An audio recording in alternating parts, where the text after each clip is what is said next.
Ito na yun, pare, yung ano, sinasabi ko. Ay, ito na yun. Oo, ito na yung bahay na pinapaupa Maganda ko. naman pala eh. Oo, may aircon yan. Kumpleto na ba yan, pare? Oo, kumpleto yan. Uy, kaibigan, kailan ka pa dumating? Ngayon lang kaibigan. Bakit anong nangyari sa'yo doon? Ba't ka umuwi? Ngayon na kasi dun. Anong trabaho mo doon? Naglilimos ako kaibigan. Ganda palang trabaho mo.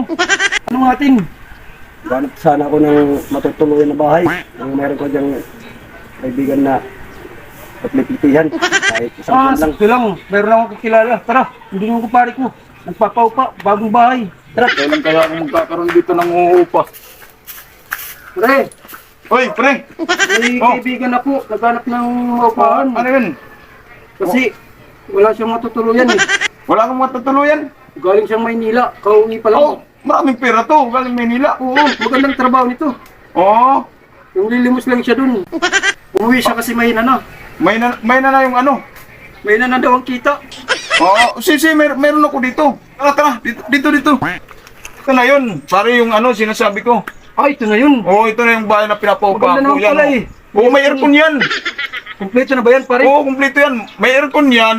Tapos may kutsyon, yung higaan mo. Para hindi ka may initan. Maganda yan, pare. Oo. Ano kaibigan, yan na lang. Kumpleto na eh. Oo, kukunin mo. Magkano yung buwan mo na? Mura lang yan, pare, 150. Oh, Oo. mura lang yan. Oo. Mura na yan, kaibigan, kunin mo na. Kaysa sa bangkita ka lang nakatira. Oo, pare no. Naalala ko noon pare. Sige, Kunin ikaw natin. na pare, ikaw na bahala sa kanya. Oo, sige. Tapos na ako. Sige. Basta, ikaw nang bala dito ha. May ano yan, libre na, may pagkain na yan doon. Kunin mo lang doon sa rep. Merit. Oo, kunin mo na lang yun doon. Ha? Tara, ano kita doon. Buti na lang na may pumunta dito. Buti na lang kumpare ko may kasama siya bumupa ng bahay ko. Bahala na siya doon, may mga pagkain naman doon. Bibili muna ako dito ng bigas.